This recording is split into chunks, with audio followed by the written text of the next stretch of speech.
음, 여러분 안녕하십니까? 금융회계 사무과 이성호 교수입니다. 우리 1학년 은행 텔라 1 강의 시간입니다. 여러분에게 양해 말씀을 좀 이렇게 죄송하다는 우리 학생들에게 이야기를 해야 될 것 같습니다. 제가 동영상에 문제가 있어가지고 1주차 강의를 조금 이렇게 간단하게 시스템이 구분밖에 안 돼가지고 그렇게 나누어서 간단하게 했습니다. 그래서 부득이하게 제가 2주차 강의, 1주차 강의는 그걸로서 종료를 하고 2주차 강의부터는 정상적으로 이렇게 하겠습니다. 그리고 제가 판단할 때 여러분들이 이 동영상 수업이 너무 많아서 제가 3주차 수업은 그냥 여러분이 레포트 형식으로 이렇게 제출하는 것으로 가늠할 수 있도록 제가 여러분에게 좀 편안하게 여러분이 수업을 받을 수 있는 그런 방법을 강구해 보도록 그렇게 하겠습니다. 무엇보다도 지금 전 세계적으로 코로나로 인해서 여러 가지 문제가 많습니다. 개인도 물론이고 국가도 물론 기업도 물론입니다. 제가 어제 그제 우리 입시 설명회를 위해서 김해하고 부산을 이렇게 갔다 오면서 기업체가 있는 공단을 몇 군데 이렇게 방문을 해봤습니다. 그런데 참 문을 닫은 공장들이 너무나 많았습니다. 그래서 앞으로 과연 우리나라가 어떻게 될 것이냐. 경제를 전공한 사람으로서 굉장히 매우 심히 어렵다. 이럴 때일수록 개인이 어떻게 자기 자신을 잘 관리하고 잘 다독여서 개인이 자기의 삶을 꾸려갈 수밖에 없다. 국가나 사회에 어떤 단체가 자기를 위해서 뭔가를 해줄 수 있다 하는 것을 이제 시대가 지난 것 같습니다. 그래서 소위 말하는 언택트, 비대면과 관련한 그런 업종들은 지금 한창 성업을 합니다만은 대면으로 인한 어떤 업종들, 뭐 제조업이라든가 그 다음에 교육 사업이라든가 이런 것도 전부 이제 언택트로 진행이 되는 것입니다. 그래서 언택트로 진행되는 사업은 앞으로 괜찮지만은 접촉 대면으로 인해서 하는 것은 아마 상당한 기간 앞으로도 계속 이 코로나 사태가 멈춰도 앞으로도 문제가 될 것이다.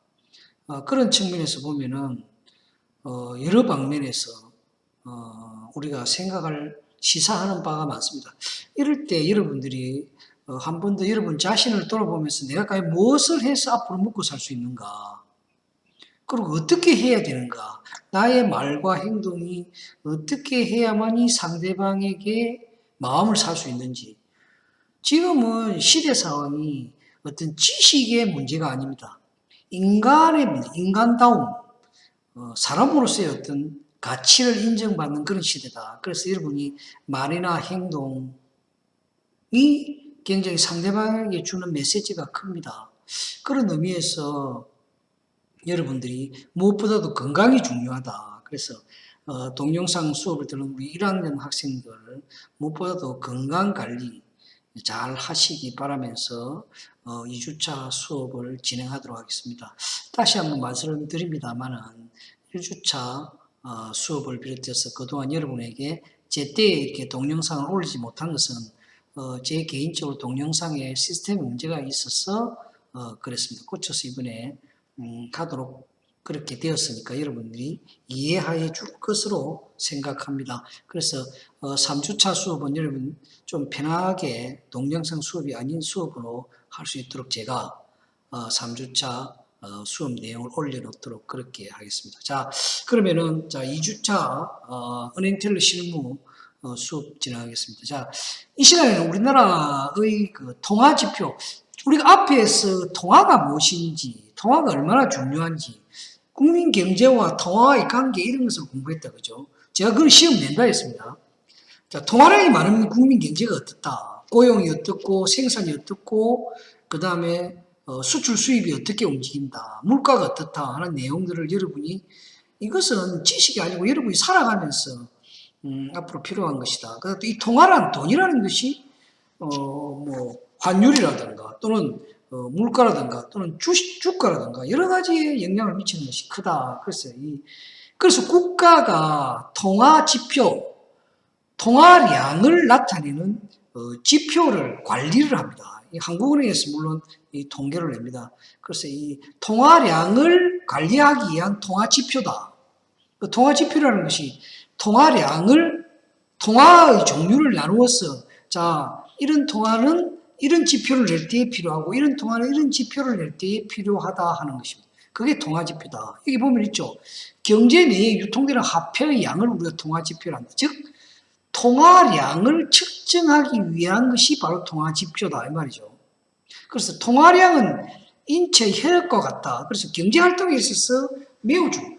여러분 우리가 뭐니 해도 머니가 최고다 그러죠. 돈이 최고다.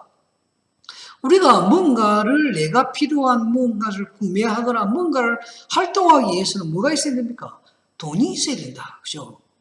그래서 여러분이나 제가 열심히 공부하고 좋은 직장을 가고 이렇게 하는 이유가 뭡니까? 될 수 있는 돈을 많이 벌어서 저축을 해서 내가 필요한 여행도 하고 맛있는 것도 먹고 좋은 집도 사고 좋은 자동차도 살기 위해서 그러기 위해서는 뭐가 필요합니까? 돈이 필요하다. 그래서 이 통화량은 국가 경제 전체적으로 봐도 매우 중요한 것이다. 그렇기 때문에 국가가 어디에 통화를 맡깁니까? 우리나라 중앙은행, 한국은행에다가 이 통화량을 조절하도록 한국은행이 통화량을 조절하고 한국은행이 통화를 만들고 이런 역할을 우리나라 중앙은행이 하도록 되어 있습니다. 그래서 우리나라 중앙은행, 한국은행 총재를 한국은행의 은행장을 총재라고 합니다. 그래서 한국은행 총재는 대통령이 임명을 해요. 우리가 일반적인 국민 은행들은 뭡니까? 주주들이 은행장을 물론 이제 정부의 입김이 많이 들어가지만 그런데 이 한국은행 총재는 대통령이 임명을 해서 국회에서 심지어 청문회를 거칩니다. 저 사람이 정말로 우리나라 한국은행 총재로서 한국의 경제를 이렇게 좌지우지할 수 있는 돈을 만지는 최고의 수장이니까 저 사람이 마땅한 사람인지 아닌지를 국회에서 청문회까지 하는 그런 자리다. 그러니까 얼마만큼 중요하다 하는 걸 알고 있죠. 그래서 통화량을 정확하게 측정하고 관리하는 것은 우리 한국과의 경제 활동에 있어서 매우 중요하다. 왜 아까 내가 말씀드렸습니까? 통화량과 물가와 주가와 환율과 모든 것이 이렇게 연계되어 있습니다. 여러분이 창원대학교 국제무역학과 가면 국제금융론이라는 과목을 배우게 돼요. 그 과목에 가보면은 자 통화, 물가, 주가 이런 게 환율 연계되어 있는 그 이론을 배우게 됩니다.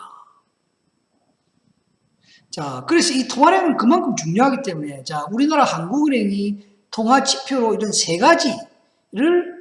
네 가지를 나누고 있습니다. 첫째는 협의의 통화라고 하는 M1이라는 표시로 이거는 아주 협의의 통화를 우리가 M1이라고 한다. 밑에 이제 구체적으로 할 건데요. M1이 뭔지, M2가 뭔지, LF가 뭔지, L이 뭔지 여러분 잘 기억을 하셔야 됩니다. 자, 두 번째, 광의의 통화를 우리가 M2다. 이걸 한국은행에서 이렇게 임의로 규정하고 있다는 거죠. 그 다음에 금융기관에서 유동성으로 가지고 있는 통화를 LF다. 이렇게 표현한다는 거죠. 그 다음에 강의의 금융기관이 가지고 있는 아주 강의의 유동성 지표를 L이다. 이렇게 명명한다. 이걸 누가 한국은행에서 이렇게 협의의 통화는 M1, 강의의 통화는 M2, 금융기관 유동성은 LF, 강의의 유동성은 L이다 해서 이걸 구분을 한다는 겁니다. 그러면은, 자, 구체적으로 M만 협의의 통화라는 것은 무엇을 이야기하느냐? 바로 이것을 이야기하는 것입니다. 협의의 통화라는 것은. 여러분, 잘 기억해. 협의의 통화라는 것은 뭐죠? 단기 금융시장의 유동성 수준을 파악하는 지표로서 협의의 통화를 가지고 한다. 그렇게 협의의 통화는 뭐 하는 지표다? 여러분 기억하십시오. 단기 금융시장의 유동성 수준을 파악하는 지표다. 그러니까 협의의 통화에만이 숫자가 높다, 낮다에 따라서 단기 금융시장의 유동성이 많다, 적다를 파악을 한다 이 말이죠. 그럼 단기 금융시장이라는 우리가 어떤 금융시장을 말하느냐? 만기가 1년 미만인 금융시장을 우리가 단기 금융시장이라고 합니다. 그러니까 만기가 1년 미만이라는 것은 우리가 뭐가 있습니까? 양도성 예금 정서가 있죠. 양도성 예금 정서는 대체로 단기성 예금입니다. 단기성 금융, 그래서 1년, 만기가 1년 미만, 1년은 포함 안 됩니다. 1년 미만인 금융시장을 우리가 단기성 금융시장이다. 단기 금융시장이다. 그런 돈들이 움직이는 시장을 단기 금융시장이다 합니다. 그래서 단기 금융시장의 유동성이 얼마나 많느냐, 적느냐, 유동성이 좋으냐, 나쁘냐를 판단하는 지표가 뭐? 바로 M1이다. 그럼 M1은 구체적으로 뭐냐? M1은 구체적으로 뭐냐? 여기 있습니다. M1이라는 것은 우리가 현금을 M1에 들어갑니다. 현금과 또 뭐? 예금 지급 기간의 결제성 예금이다. 예금 지급 기간의 결제성 예금이라는 것은 예금 지급 기간이 뭡니까? 금융기관. 요 밑에 나오죠. 금융기관의 결제성 예금에는 뭐가 있느냐? 당좌 예금, 보통 예금 등 요구불 예금 있죠. 당좌, 보통, 저축, 자유저축 예금 이런 거는 요구불. 내가 언제든지 돈을 달라고 하면은 고객이 주는 예금이다. 그 다음에 저축 예금 등 수시 이축은 수시로 돈을 찾아 쓸 수 있고 입금할 수 있는 예금을 우리가 뭐 결제성 예금이다 이렇게 하는 거예요.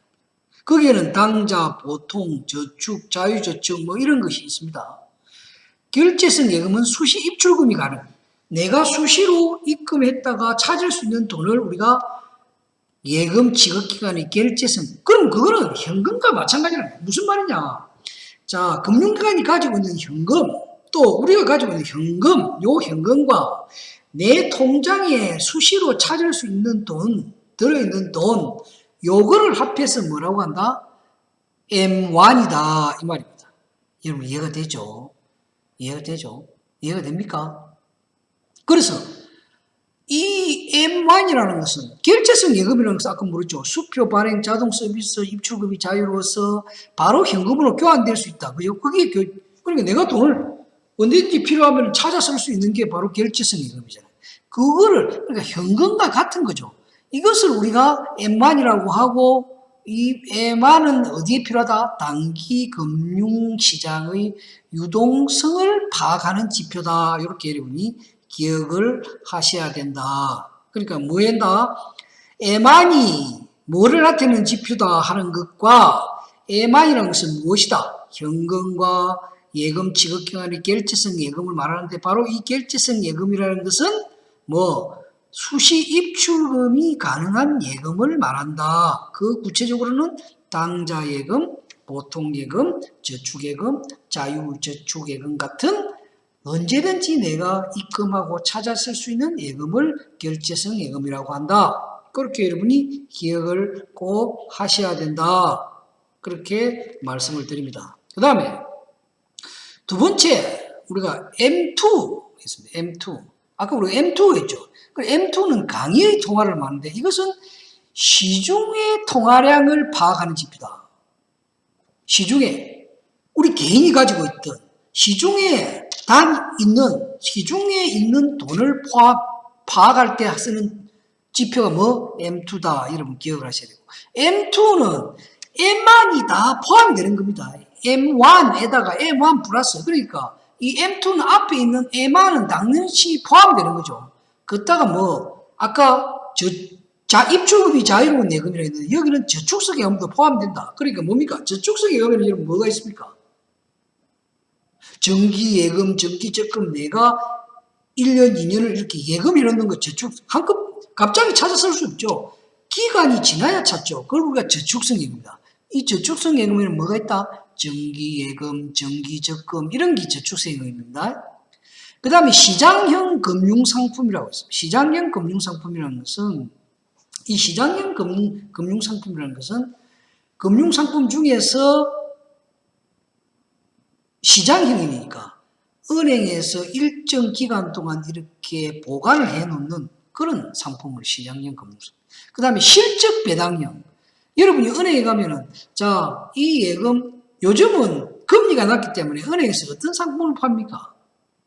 실적 배당 상품을 팝니다. 여러분, 이거 조심해야 됩니다. 실적 배당 상품은 은행에서 여러분에게 돈을 받아서 그 돈을 주식이나 채권이나 어디에 투자를 해서 거기에서 발생된 이익을 주기 때문에 반드시 이 실적 배당 금융상품은 원금이 손실이 될 가능성이 있다.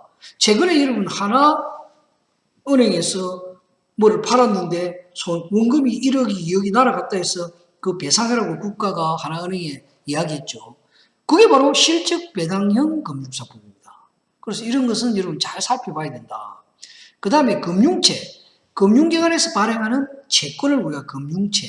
그 다음에 거주자의 예화예금, 거주자 예화예금에서 거주자라는 것은 주소가 여기 있고 사는 사람을 우리가 거주자라 하죠. 주소가 여기에 되어 있는 사람을 거주자라 합니다. 그죠? 여기 살고 있는 사람, 비거주자. 그러니까 그런 사람의 예화예금. 그러니까 여기 살고 있는 사람은 예화예금. 지금은 여러분 예화예금을 가능하다. 그죠? 1996년 IMF 이전에는 우리가 예화예금을 할 수도 없을 뿐더러 외화를 교환하는 것도 마음대로 하지 못했습니다. 그런데 지금은 우리가 1996년 IMF 이후에 외환 자유화로 인해서 쉽게 외화를 교환할 수 있고 쉽게 우리가 외화를 예금할 수도 있습니다.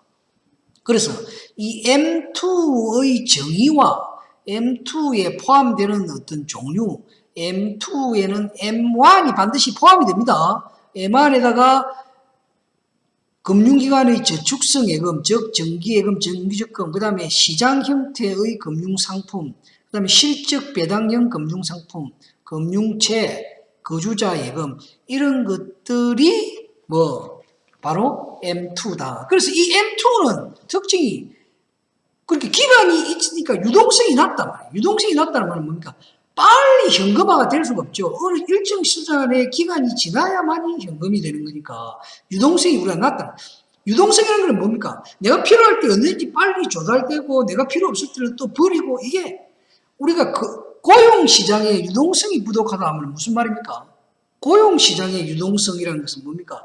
취업이 빨리 되고 퇴직도 빨리 하고 그죠? 그러니까 회사에서 말 안 듣는 사람 빨리 내보내고 또 새로운 사람 빨리 들이고 그게 바로 그 고용의 유동성이 크다.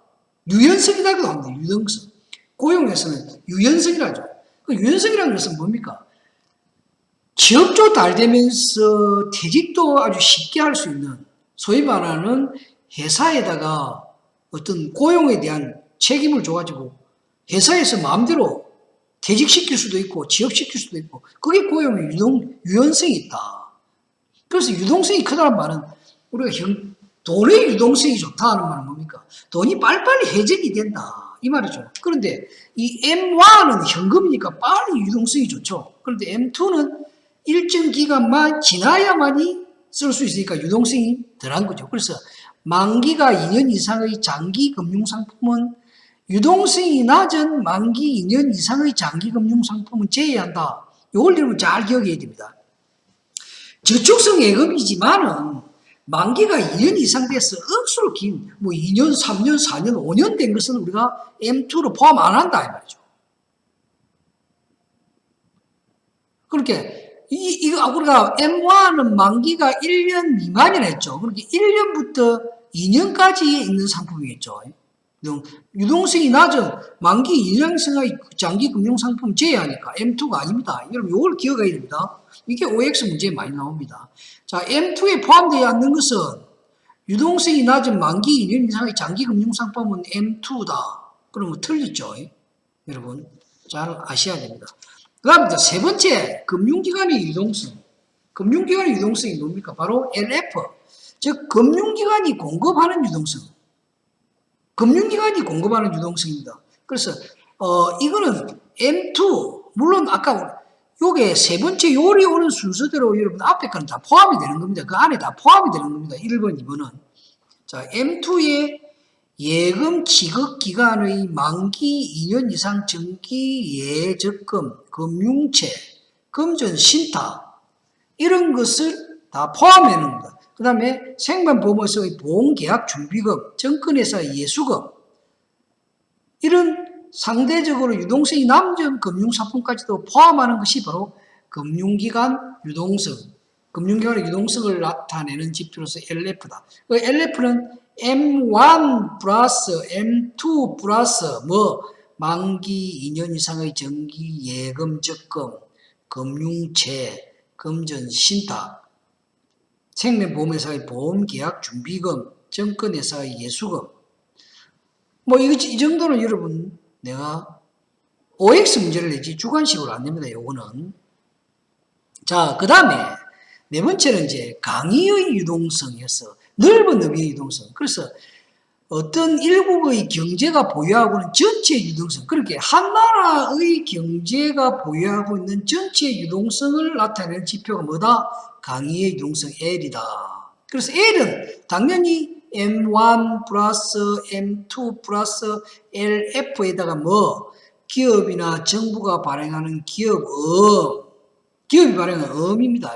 그 다음에 회사가 발행하는 회사 채권, 국가나 지방 공공단체가 발행하는 국공채 이런 것까지도 다 그러니까 거의 대부분의 어떤 우리가 소위 말하는 통화를 포함하는 것이 바로 L이다. 대부분의 통화들이 여기에 대해 다 포함이 된다. 이것이 우리가 그 한 국가가 보유하고 있는 유동성을 측정하는 지표다.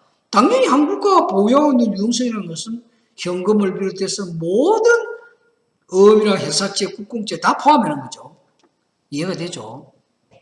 여러분 여기서 반드시 기억해야 되는 것이 뒤로 갈수록 이것은 앞에 것을 포함한다 하는 것을 잘 기억하셔야 되고 제가 앞에 기억하라는 것은 M1, M2가 굉장히 중요한 것이니까 정의와 그 내용을 기억을 하고 강의의 유동성과 금융기관의 유동성은 여러분이 OX 문제로서 볼 수 있으니까 그렇게 기억을 하셔야 합니다. 자, 그 다음에 요거 중요합니다. M1, M2 같은 이런 협의의 통화와 강의의 통화 지표를 결정하는 세 가지 요소가 있어요. 자, M1과 M2 같은 통화 지표를 결정하는 세 가지 요소. 위에 우리가 통화 지표 네 가지를 이야기했는데 그런 통화 지표를 결정하는 세 가지 요소는 여기에 따라서 결정한다. 여러분 기억을 하시기 바랍니다. 첫째는 어떤 금융상품인가 그 금융상품의 종류에 따라서 M1이냐 M2냐 이것을 결정한단 말이죠. 그죠? 아까 우리가 했죠. 공부를. 그 다음에 통화 발행 주체가 누구냐? 금융기관이냐 개인이냐 정부냐. 예를 들어서 회사채나 국공채는 뭡니까? 기업이나 국가가 발행하는 거죠. 그죠? 금융위원이 발행하는 건 뭡니까? 자기합수표, 금융채권, 이런 거죠.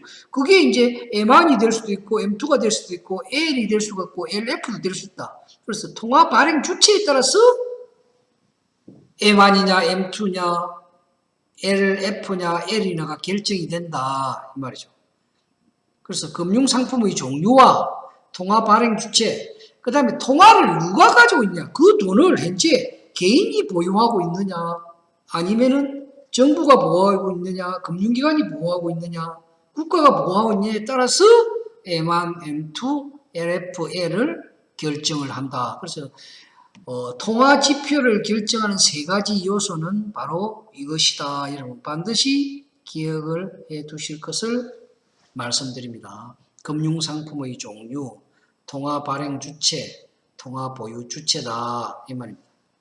자, 우리가 통화 지표에 대해서 이야기를 했고 다음은 통화의 공급에 대해서 공부를 하도록 하겠습니다.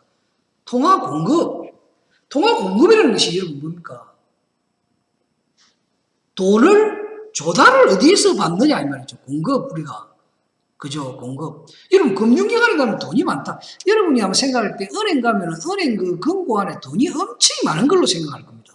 그런데 그렇지 않습니다. 아까 제가 말씀드린 대로 한국은행에서 돈을 관리한다고 그랬잖아요. 통화량을 관리를 한단 말이에요. 그러니까 금융기관들이 무조건 돈을 그 안에 많이 보유할 수 없도록 해놨습니다. 어떻게 해놨느냐. 한국은행에서 각 금융기관마다 예를 들어서 경남은행도 뭐 지점이 수백 개가 있죠.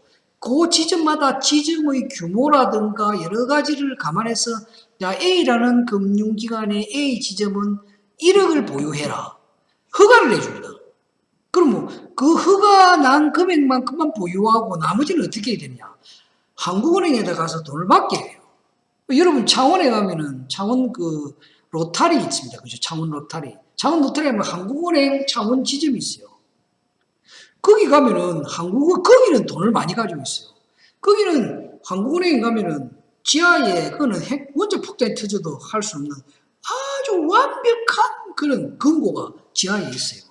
거기에 돈을 다 수표랑 거기에서 보관을 하고 은행들이 필요한 만큼 또 거기서 가져가고 남으면 그래서 아까 내가 이는 허가액이 있습니다. 자, 농협 남해 지점에서는 2억을 보유해라. 그럼 여러분이 2억보다 더 보관하면 안 됩니까? 이런 의문이 생길 거예요. 보관을 해도 됩니다. 그럼 보관하면 어떤 문제가 있느냐? 예를 들어서 2억을 보관해야 되는데 3억을 보관하고 있다. 오바된 1억만큼 그 손실 처리를 해야 돼요. 따져가지고. 그러면 뭡니까? 그 은행에서 장사 열심히 해가지고 돈 1억을 보관함으로 해서 손실이 생기니까 은행이 손해죠. 그 지점이 손해라. 요즘은 각 지점마다 독립재산제를 해가지고 그 지점에서 난 수익 대비 월급이 결정이 돼요. 지점장, 차장, 직원들 월급이 결정이 돼요. 성과급이 결정이 되거든. 그러니까 뭡니까? 그거보다 더 많이 가지고 있으면 은행이 이익이 줄어드니까 가지고 있을 사람이 없죠. 그런 형태입니다. 그래서 그 남는 돈은 은행에 한국은행에 내고 한국은행에서 그럼 뭐 예를 들어서 자 2억이 있는데 갑자기 어디에서 현금을 3억 주라 한다. 그럼 어떻게 해야 되느냐? 그럼 한국은행 가서 금방 못 가오니까 그 이웃에 있는 금융기관에 돈이 있는 곳에 가서 돈을 빌려와요. 그걸 이제 은행 직원들이 가서 가져와요. 저도 그런 일을 옛날에 이제 밑에 회원 시절에는 그런 돈을 받으러 가는 역할도 합니다. 청경 아저씨하고 차를 타고 청경 아저씨가 총 차고 호의를 해가지고 그 돈을 받아오고 이런 일을 합니다. 그래서 이 돈을 공급하는 것은 누가 하느냐? 바로 한국은행에서 한다. 그래서 한국은행에서 돈을 제조도 하죠. 그걸 우리가 공급이다 이렇게 이야기합니다. 자, 통화의 공급은 중앙은행이 하는 거다. 중앙은행 우리나라 어디입니까? 한국은행이다. 그래서 중앙은행에서 제조해서 화폐를 만들어서 주는 돈을 무슨 돈이라 한다? 보는 통화라고 합니다. 여러분 잘 기억하십시오. 자, 한국은행에서 돈을 만들어서 각 은행에 분배하는 돈을 무슨 돈? 보는 통화다. 그 보는 통화로 공급을 하거나 이 통화는 또 각 은행들이 대출을 해주죠. 은행들이 고객에게 대출을 해줍니다. 그죠? 자, 내가 경남은행에 1,000만 원 대출을 받으면 그 1,000만 원 현금을 안 줍니다. 내 통장에다 입금을 해줘. 그럼 통장에 입금해주면 내가 1,000만 원 입금됐는데 500만 원만 찾아 쓰고 500만 원이 남아있어. 그 남아있는 돈을 무슨 돈이라 하냐 하면은 바로 예금 통화라고 합니다.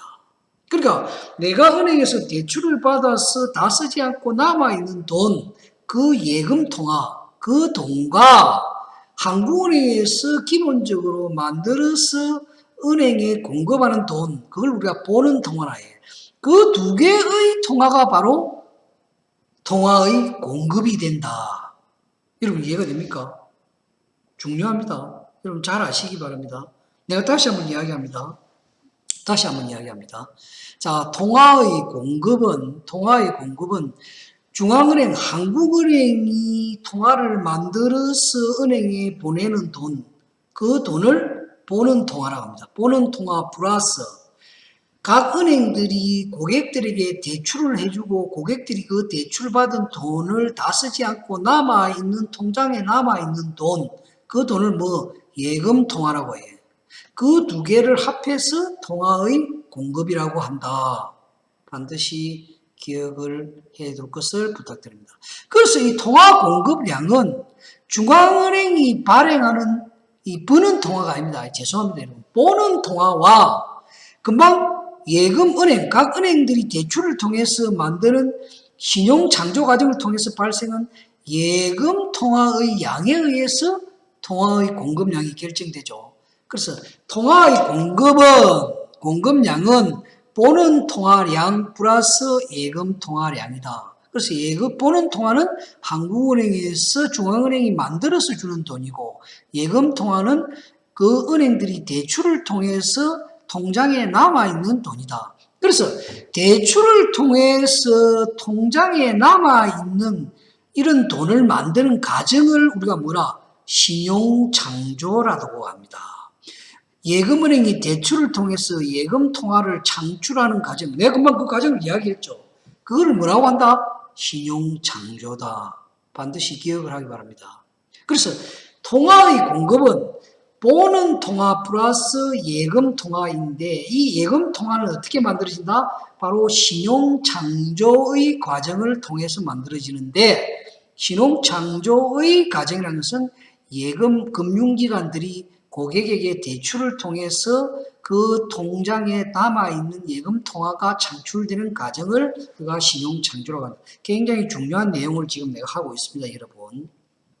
자, 그러면은 이 보는 통화, 자, 한국은행에서 이렇게 한국은행에서 보내주는 돈, 이걸 우리가 보는 통화를 했죠.